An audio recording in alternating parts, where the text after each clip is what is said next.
So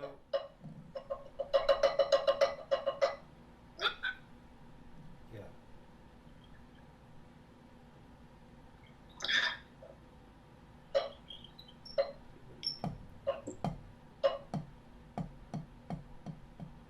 You need the whole dynamic range.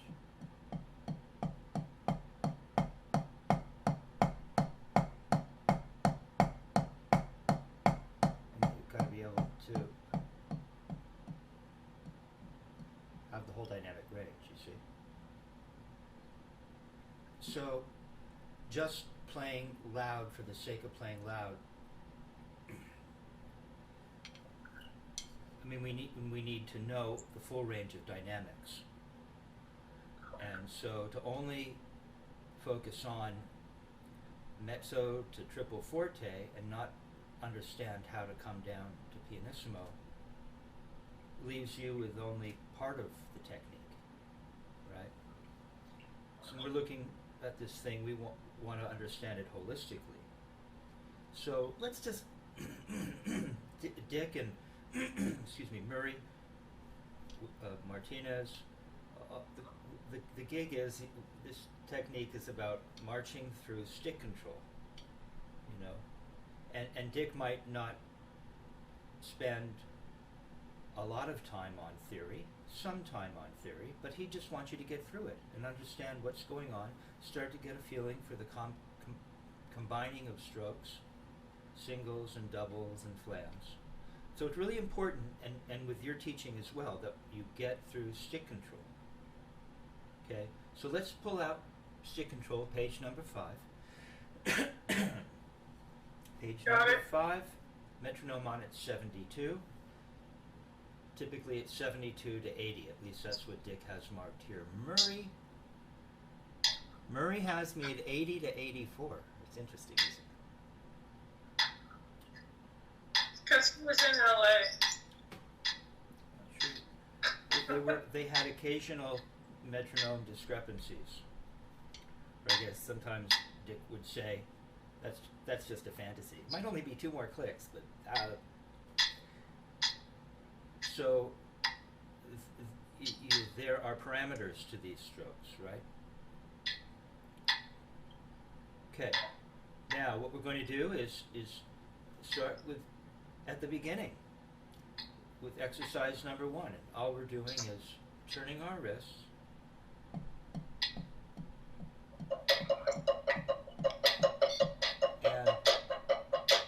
and typically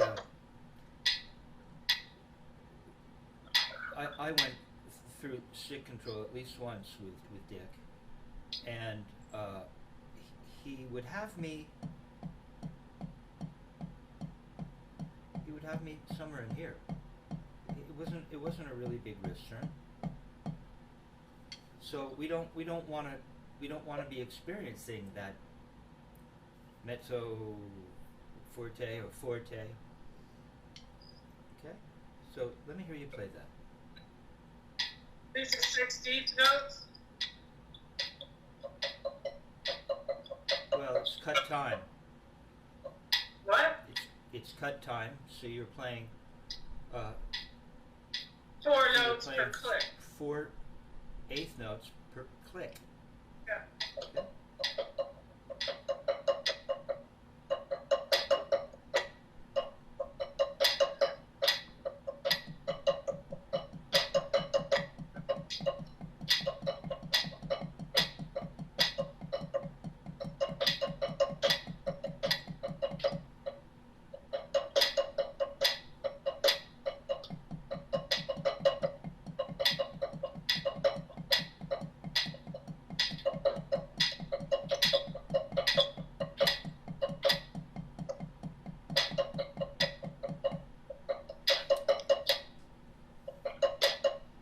Okay. Stop playing for a minute. Show me what a small wrist turn in your right would look like. Again. So yeah, you do have to turn up. Again. Well, I need you to turn up at the height that you're playing.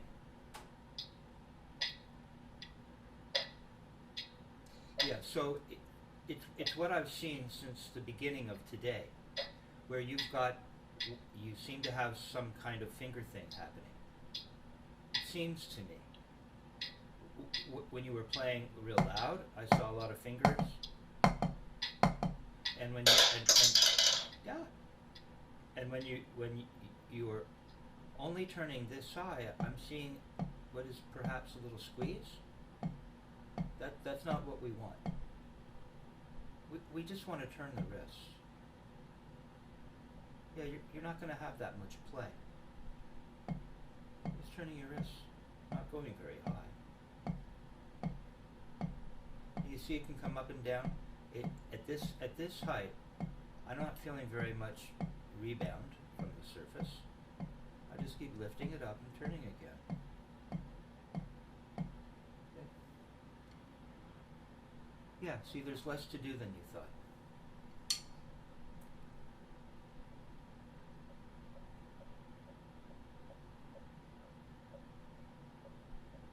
Yeah, and you see, in the left, Sherry, you're not squeezing every time. Why would you? Just for a simple no? You're just rotating. In the left, all we're doing is rotating. Very simple rotation, right? And then we put them together. Okay, go ahead and try that again.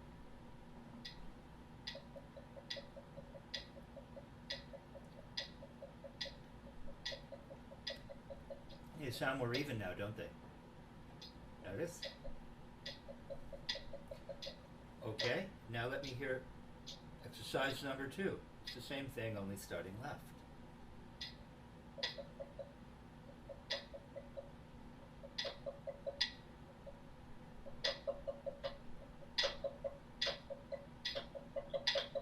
Yeah, remember, we're not feeling a lot of the surface, or we're not feeling a lot of the force or rebound that the surface can provide. We're not feeling a lot of that right now. We're down in here.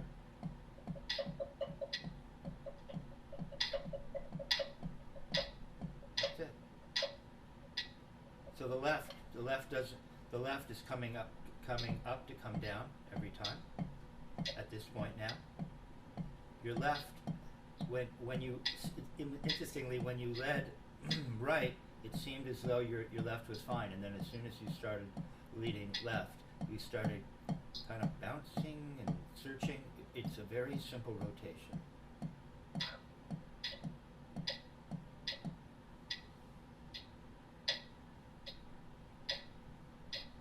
Thumb lies down. Hand is simply closed around the stick. We're just holding the stick. All we really need to do is rotate. We don't need to force it down, we just need to rotate. Stay with the left for 1 more minute now. Stay with the left for another second. Show me where the floor is, because your left and the right don't seem to have the same proximity to the surface. Now they do. See, now they do. Go ahead and play it in time. That's where you're coming to in the left. That's where you're coming to on the left. Ah. The right doesn't seem to want to bounce up, but the left wants to. It's searching for rebound, but we're not rebounding. Better.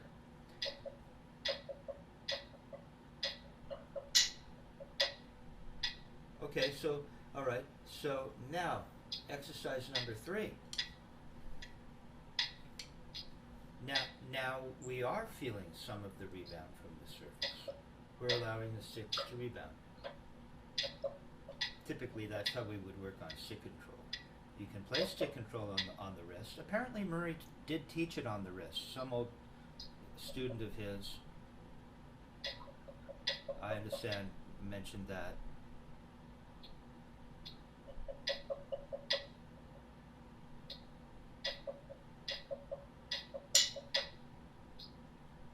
Okay, but you're on the wrist.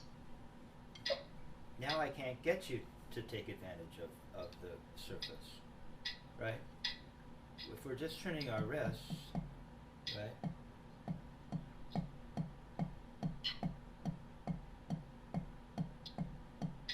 not taking advantage of the surface in that way. Now we are.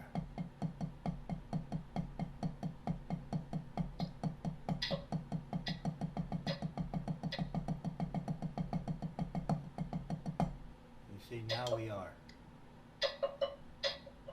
Yeah, but you're turning your wrist twice in the right. You're not really. That's good, right? Well, no, we want rebounds.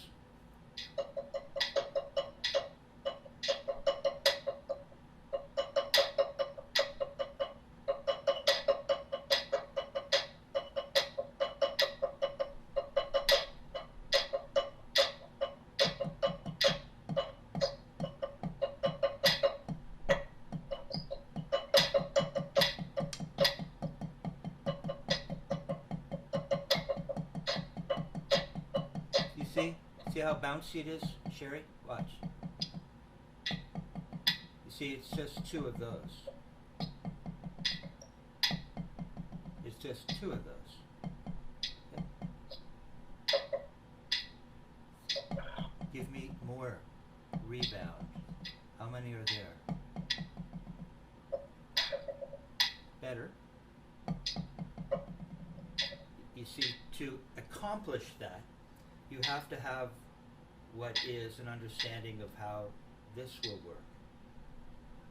Remember in the Richard Wilson video that I have up on my YouTube channel? And you've got Dick saying to me, Kevin, if you're too stiff to feel how the fingers will open with a stick lying in it, then you're not going to feel it until you learn to relax and feel that. And it only took you 10 more years. Yeah, but you don't tell a student that. Well, I had Tobin watch me call the unit, and I told him how he learned it in two lessons. That's what you told me. Who told you that? And there was for taking 10 or more years. Who told you that?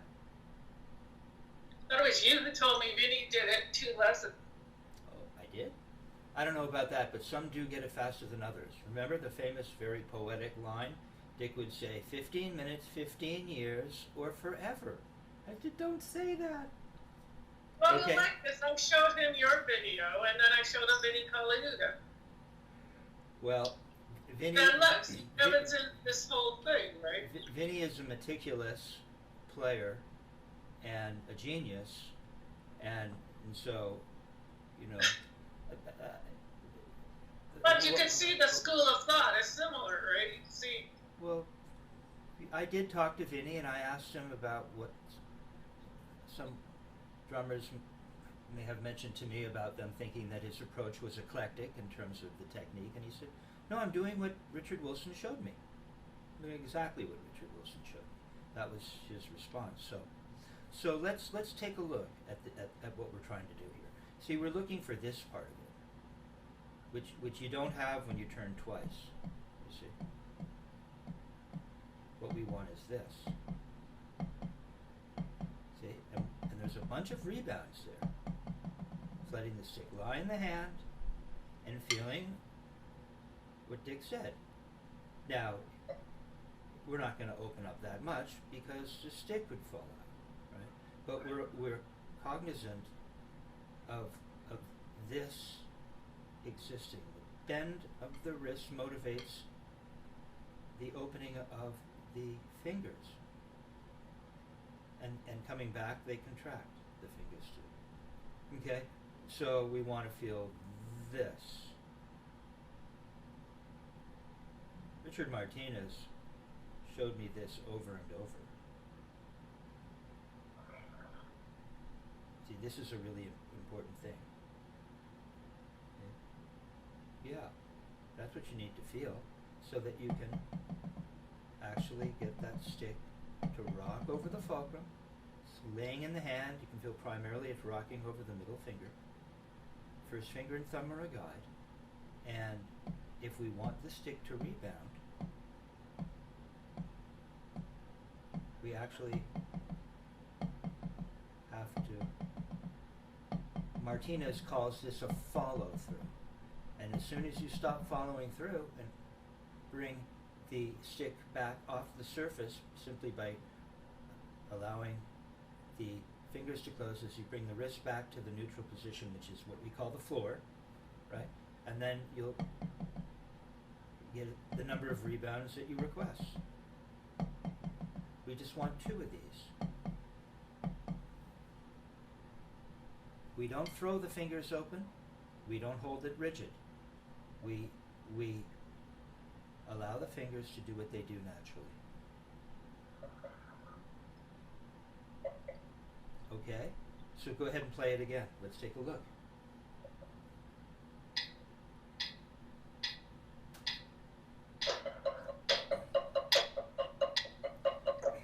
Stop for just a minute now.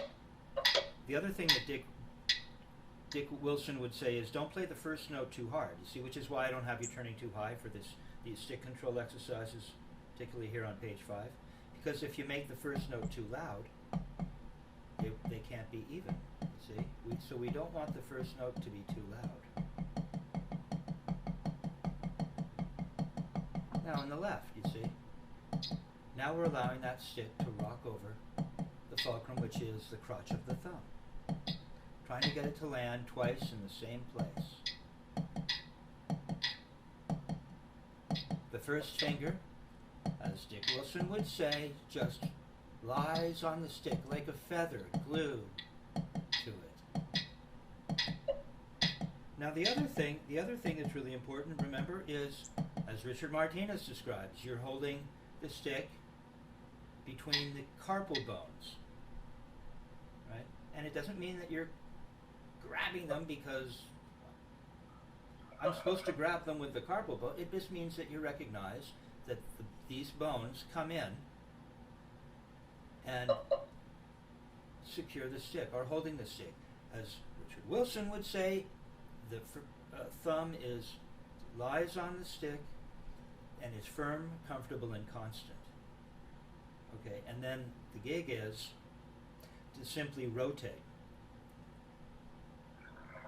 As Richard Wilson would say, all you do in the left, because the left is different in the right in many ways, is you rotate and everything else will take care of itself. So we're learning to recognize what a rotation is, right? And then we're learning to recognize where the fulcrum is, and we can allow that stick to rock over it. And we only want 2 of those. You see?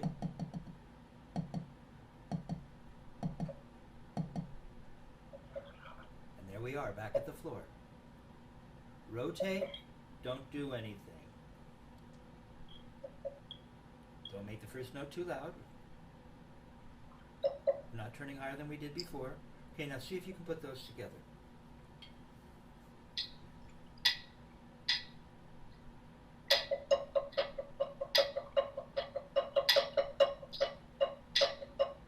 Don't go throwing the right down. It's just this elegant wrist turn in the right. It's just an elegant wrist turn. You turn once and it bounces twice, right?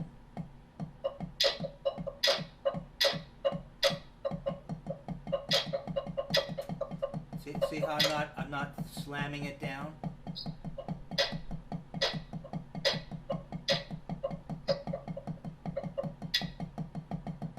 You don't want to slam it down.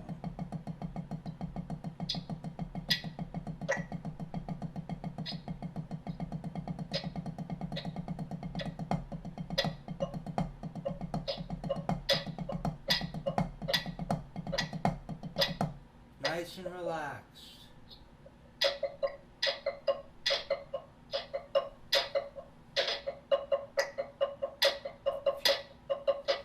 Stay low. If you turn your right higher than the left, the right will be louder.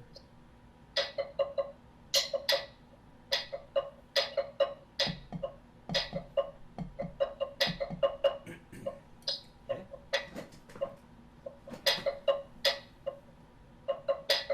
See if you can see it from here. So when I go to See, this is the speed you're turning at, right? See? See how there's a follow through?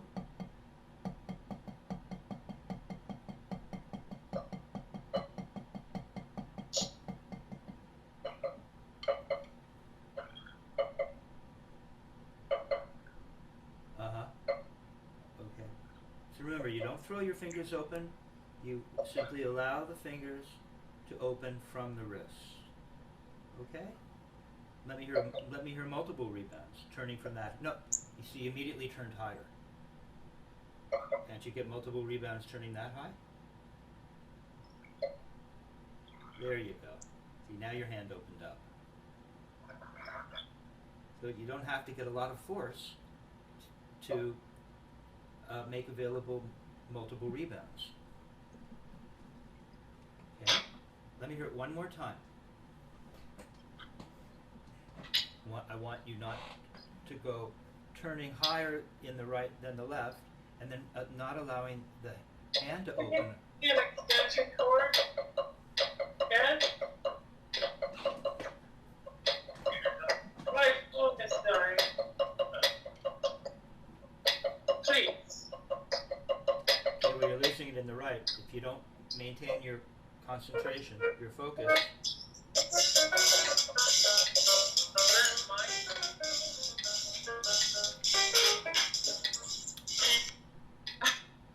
Right here. I'm making an extension on that.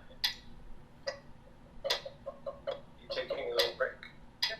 Yeah, no, we're in the middle. I wanted you, Sherry, to simply, hi Ken, I wanted you to simply turn without turning too high to the ceiling in the right, and allow the hand to open.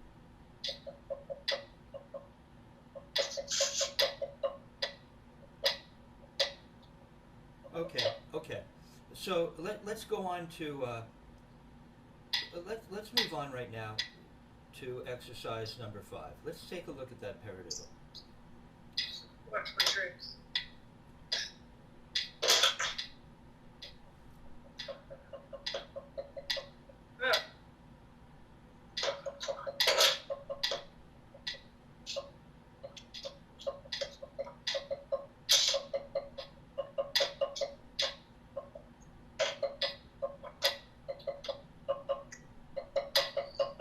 Now, what Richard Wilson would have us do is put a dot, there's a staccato, a dot over what some might typically play as an accent, right? But we don't want it to be a full-on accent. We just want a little bit more volume on that one note. Okay, so we're playing the paradiddle, and we're putting an accent on the first of every 4 eighth notes.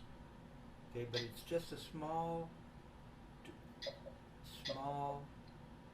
accent. And then to make that, we're going to make what is a small throw, right? Very small throw. Now you'll see what we've got happening is we have a combination now of singles and doubles, and then we have a little throw.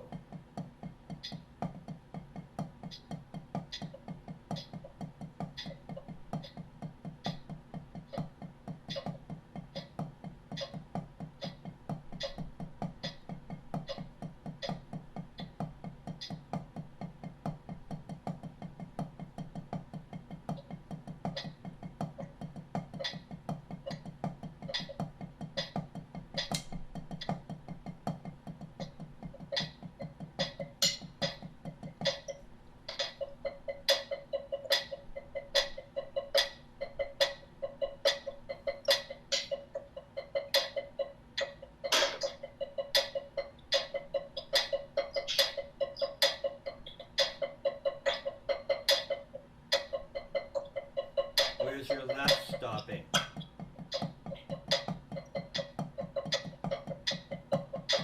Your left has to stop here. Here.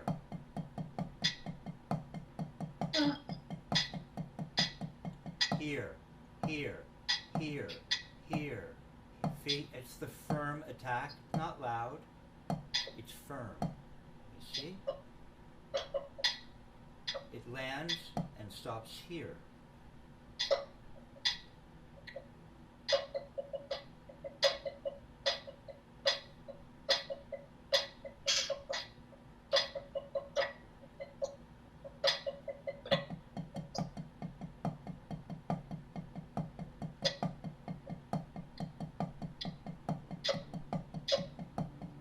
You see how I move around a fixed point in the universe?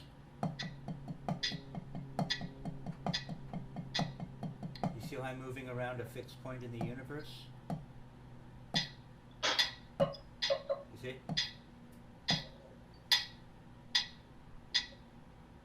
No, you have to get both sides of it. You have to go up on this side, and then you have to get that side of it.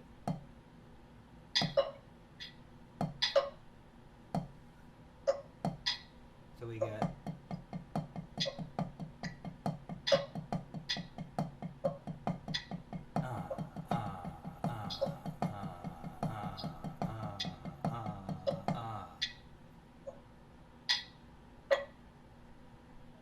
Well, if you're only going to come up this much, then you wouldn't throw the stick up. There has to be proportion so that we get both sides of it. So we need this part of it better. We need this part of it, right? Because really, Sherry, it's just a wrist turn. It's just a wrist turn. So we have to get the wrist turn as we come down.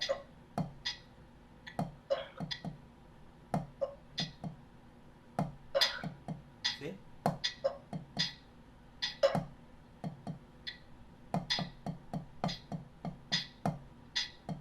Can you do that? Can you do this?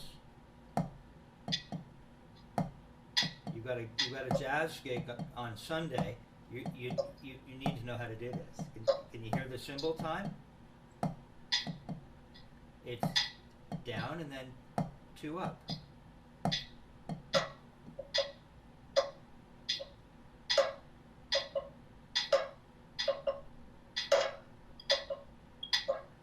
And how about just 1 note on the way up? Can you do that?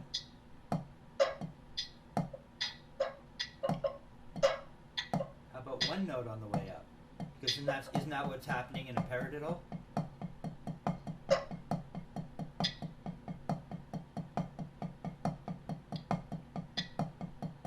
See? I'm recognizing all the parts of the paradiddle. So what we have is we have a down, a rebound, double, and then an upstroke, single. So you really want to break it down.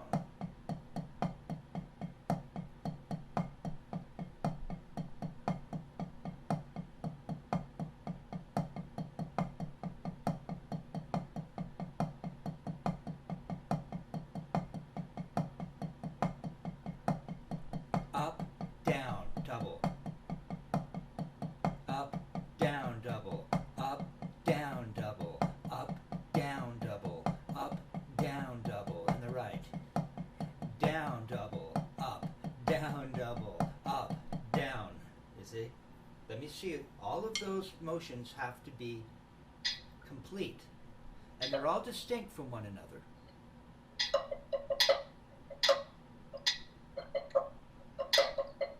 Okay, slow the metronome down to say 52. See if we can play it there. Or how about let me hear it at 60.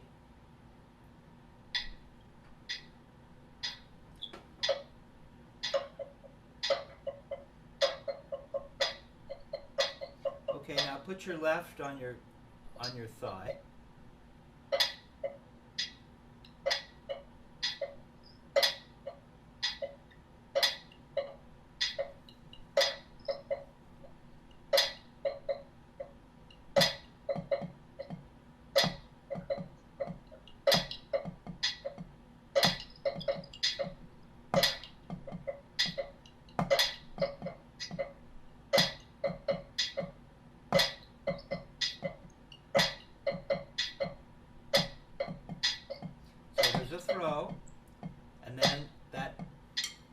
thing that we talked about, and then an up to prepare for the throw again, or the slight accent. And we don't want to make the accent too big. Let's not lose track of the fact that it's really just a dot. We should be able to, we can play that note in many different ways. But for this, we're not, you know, we can play it louder, but we're not.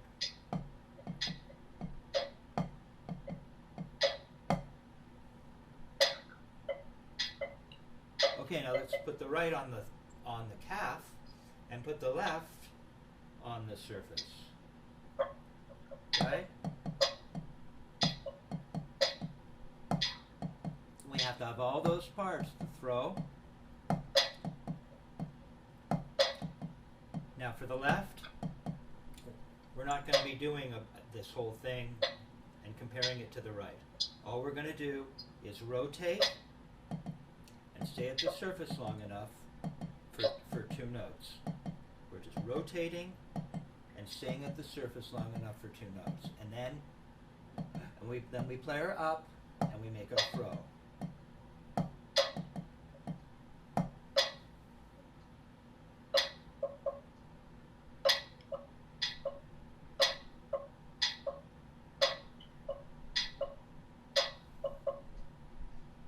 The left has to stop at the floor. You see that you're losing the floor, and you might think it's not a big deal.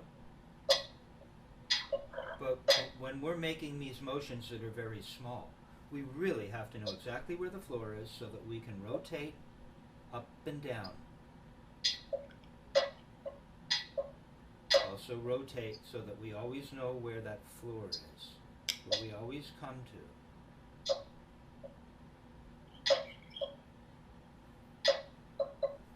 So the down has to be there. Remember, it's just firm.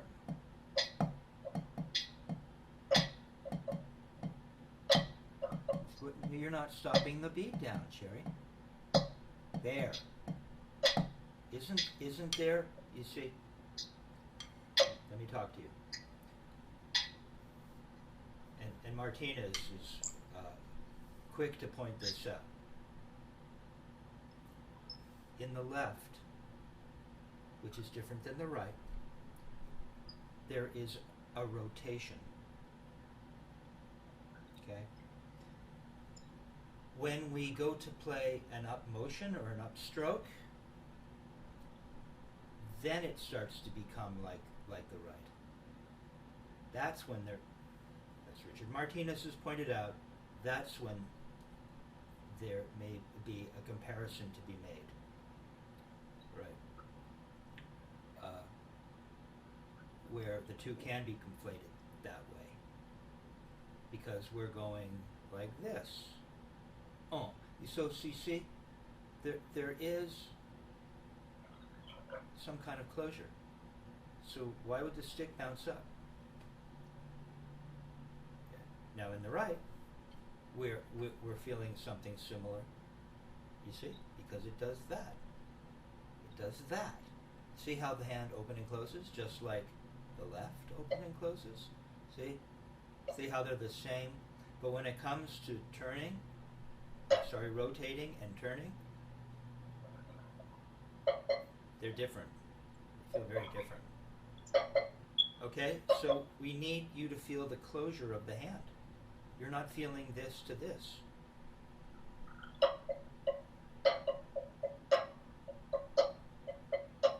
So you see on the up, there is what Dick would, isn't that what Murray and Dick would say? That you release all the tension that you build up with an upstroke because you get this relaxation. You get, instead of this over and over, you get that. Ah. You see, so you have to feel that in the left as well. It doesn't mean you throw your fingers open, but they're relaxed enough so that when I'm playing and I go up, I feel something. I feel that release. If you make too big a deal out of it, you'll end up releasing and squeezing and releasing and squeezing. So you don't want to make too big a deal out of it. But each part of the paradiddle has to be there. So you see, we get the double, then we get an up and a throw. Double, up, throw. Double, up, throw. Double, up, throw. Don't slam the downstroke, it's just a dot. Up, throw. And there's a slight bend that happens as you move around the fixed point in the universe. Go ahead and play it.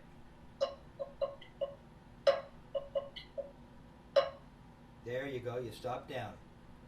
You see, that's how much concentration is involved if you want to get this together. Are you feeling the relaxation as you rotate upward, pronate upward, whatever we want to call it? As you bend the wrist, that's when you bend the wrist for the up. And the hand releases a little, doesn't it? Just leave your thumb there, and the thing opens up a little bit. The whole mechanism just relaxes and opens up. There you go, not bad. Stop low. See, you need to play really hard to get it to stop low. Why? No matter how little it is, you should still feel, well, look.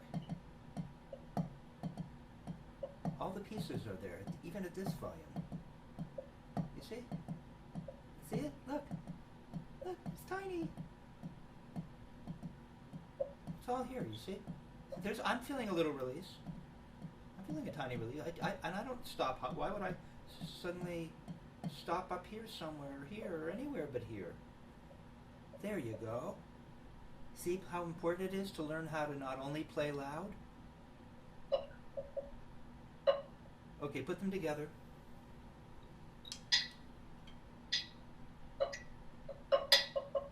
That's better. You see?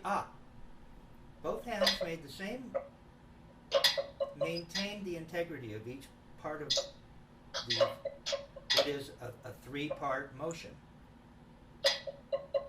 Or each hand has three distinct motions that it has to make. The throw, the turn for a double rebound, and an upstroke. That involves some kind of release, so that you have a little something to squeeze as you come down. Okay, it's better. Okay, so we're slowly moving through stick control. And you'll notice that as you start to really distinguish between what is a simple wrist turn and recognize that as well as being different both in traditional and matched, they're also going to be different from what would be a rebound.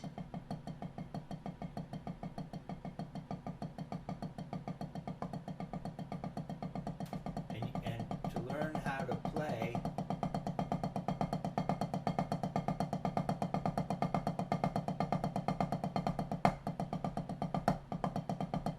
you seem to have all the parts. So then you can start to bring the volume up, but nothing changed.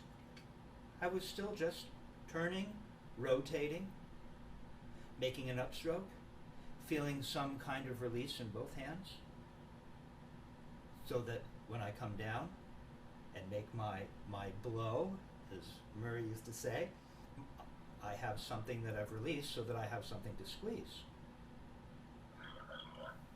And these individual parts to, for instance, playing a paradiddle or a roll stroke, they're just built out of what are some of the 7 basic strokes. And Murray would say, if you just learn the 7 basic strokes, you can play everything, and it makes the whole thing much simpler.